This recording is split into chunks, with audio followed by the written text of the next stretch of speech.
के point of view से काफी इंपॉर्टेंट टॉपिक माना जाता है और इक्विवेलेंट वेट को कैलकुलेट करने का जो फॉर्मूला होता है, इक्विवेलेंट वेट इक्वल्स टू होता है m divide by valency factor, यानी equivalent weight equals to molecular weight divide by valency factors.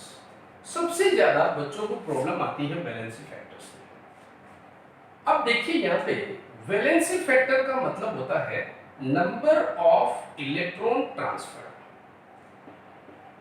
ठीक है, number of electron transfer is called valency factors. जैसे एक छोटा सा एग्जांपल से हम समझते हैं इसको कि मान लिया कि MnO4 माइनस है, it convert into Mn plus 2.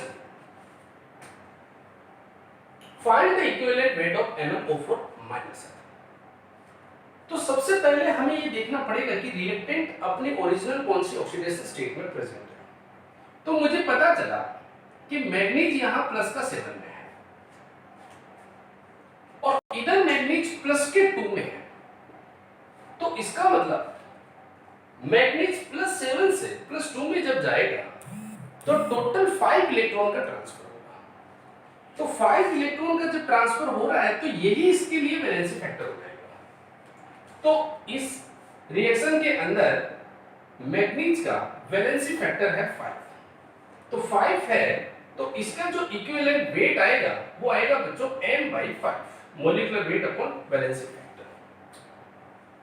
अब इसी तरीके से हम और कुछ एग्जांपल्स ट्राई करते हैं। मान लिया कि MnO4 minus ion convert into Mn2O3, Mn2O3 हो सकता है MnO4 minus ion convert into MnO2। अब इन दोनों केस में हमें इक्विवेलेंट वेट पता करना है। तो सबसे पहले मैग्नीज यहां प्लस का 7 में है। अब इस केस में जब हमने पता लगाया तो मैग्नीज यहां पर सिंगल मैग्नीज प्लस 3 मिला और यहां पे प्लस 7 है और ये है प्लस का 4।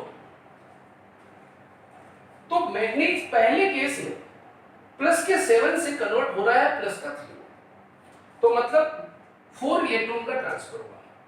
तो 4 इलेक्ट्रॉन का ट्रांसफर हुआ तो इसका वैलेंसी फैक्टर आ जाएगा 4। अब केस नंबर 2 में देख लेते हैं।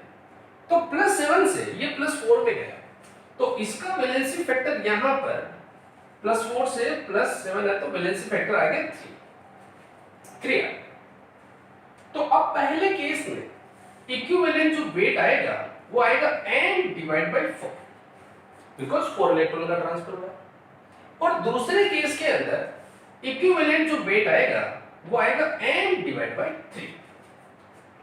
ठीक है, अब इससे रिलेटेड हम कुछ और जरा एग्जांपल्स ट्राई करते हैं और जरा इसको और सिंपलीफाइड तरीके से हम समझने की कोशिश करेंगे। ठीक है, अब मैं एक प्रॉब्लम से इसको और समझाता हूं।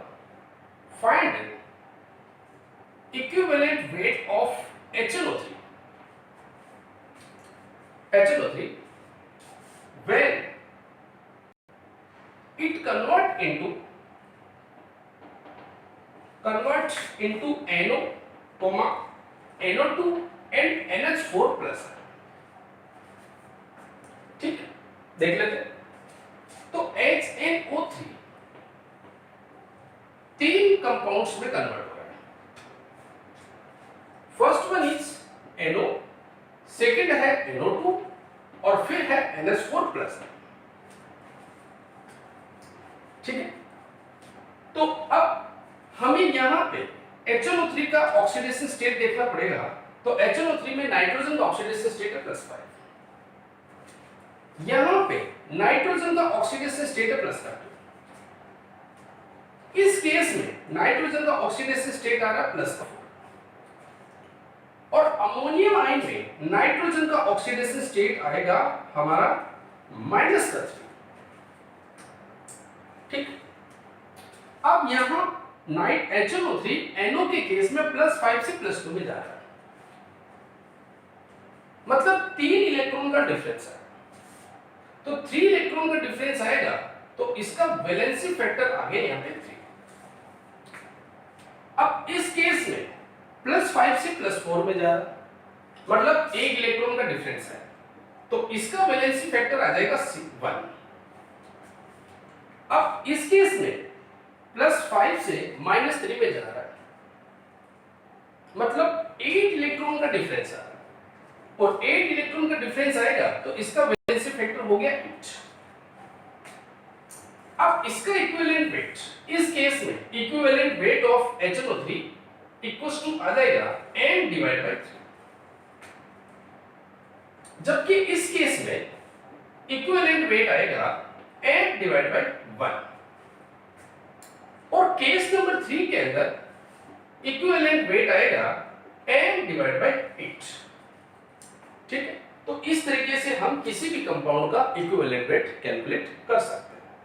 अब एक और मैं एग्जांपल जरा ट्राई करता हूं कि Cr2O7 है -4,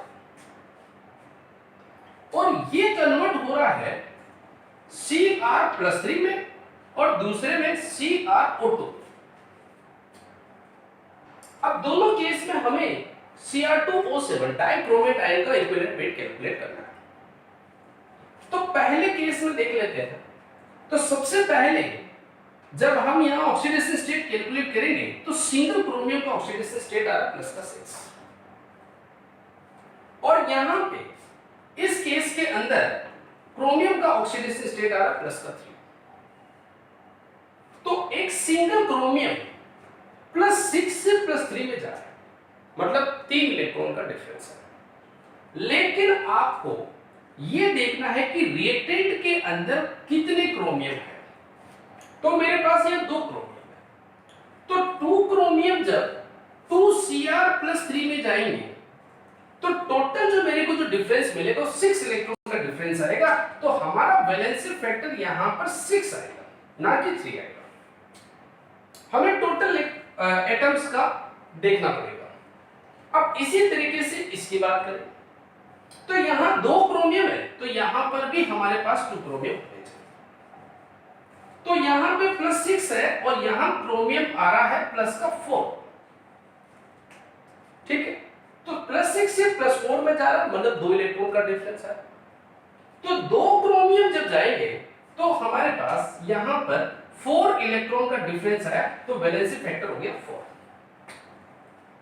ठीक है, अब मुझे इसका जो इक्विवेलेंट वेट आएगा वो आएगा m डिवाइड बाय 6, और दूसरे केस में जो इक्विवेलेंट वेट आएगा वो आएगा यहां पर n divide bye 4।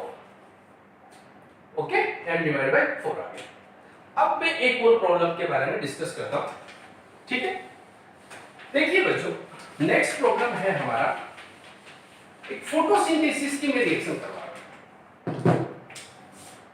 6CO2 plus 6H2O gives C6H12O6 plus O2। ठीक है, इट्स एन अनबैलेंस्ड रिएक्शन। अब इसमें मुझे पूछा गया है find equivalent weight of CO2 and glucose. C6H12O6 का मुझे इक्विवेलेंट वेट चाहिए। क्लियर? तो सबसे पहले हम CO2 का देख लेते हैं। तो 4CO2 के लिए अब देखिए यहां पे CO2 कन्वर्ट हो रहा है C6H12O6 के अंदर।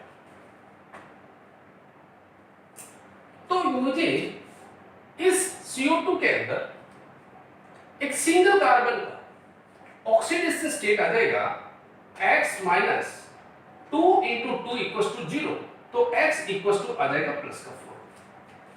मतलब CO2 के अंदर एक सिंगल कार्बन +4 ऑक्सीडेशन स्टेट में है। अब ग्लूकोज में देख लेते हैं, तो ये आ जाएगा 6x प्लस का 12 माइनस 2 इंटू 6 इक्वल्स टू 0, तो 6x इक्वल्स टू 0, तो x इक्वल्स टू आ जाएगा 0। मतलब ग्लूकोज के अंदर इंडिविजुअल कार्बन का ऑक्सीडेशन नंबर 0 है। तो एक सिंगल कार्बन जब +4 से 0 में जा रहा है तो इसका मतलब 4 इलेक्ट्रॉन का ट्रांसफर हो रहा है, ठीक है। +4 से 0 में जा रहा है मतलब 4 इलेक्ट्रॉन का ट्रांसफर हो रहा है। तो इसका जो इक्विवेलेंट वेट है, जो मतलब वैलेंसी फैक्टर आएगा, वो वैलेंसी फैक्टर आ गया इसका 4, और 4 आएगा तो इक्विवेलेंट वेट इक्वल्स टू आ जाएगा m/4। अब हम केस नंबर 2 देख लेते हैं फॉर ग्लूकोज के लिए। C6H12O6, ठीक है। तो C6H12O6 CO2 जिसका हमें इक्विवेलेंट वेट कैलकुलेट करना होता है उसको LHS में रखते हैं। तो अब यहां पे ध्यान देने वाली बात है कि रिएक्टेंट यहां पर ग्लूकोज है और ग्लूकोज कन्वर्ट हो रहा है CO2, ठीक है। तो अब यहां पर ग्लूकोज में 6 कार्बन, तो इसके पास भी 6 होने चाहिए, तो यहां पर मुझे 6 CO2 रखना पड़ेगा। अब एक सिंगल कार्बन का ग्लूकोज के अंदर अभी हमने कैलकुलेट कर लिया कि सिंगल कार्बन का x इक्वल्स टू कितना आ रहा है 0, ऑक्सीडेशन नंबर 0, और यहां पे सिंगल कार्बन का ऑक्सीडेशन स्टेट आ रहा है +4। मतलब कि एक सिंगल कार्बन ग्लूकोज का जब CO2 में कन्वर्ट होता है तो हमारा 4 इलेक्ट्रॉन का ट्रांसफर होता है, जबकि हमारे तो 6 कार्बन कन्वर्ट हो रहे हैं। तो 6 कार्बन के लिए मेरा जो टोटल वैलेंसी फैक्टर आएगा वो टोटल वैलेंसी फैक्टर बच्चों यहां पे 4 × 6 आएगा, क्योंकि ये एक सिंगल कार्बन के लिए और मेरे को चाहिए 6 कार्बन के लिए, तो टोटल वैलेंसी फैक्टर आ गया 4 × 6, तो VF इक्वल्स टू आ जाएगा 24। तो अब मेरा इक्विवेलेंट वेट आ जाएगा m/24। तो इस रिएक्शन के अंदर CO2 का इक्विवेलेंट वेट आएगा m/4 और ग्लूकोज का इक्विवेलेंट वेट आएगा हमारा m/24। ओके।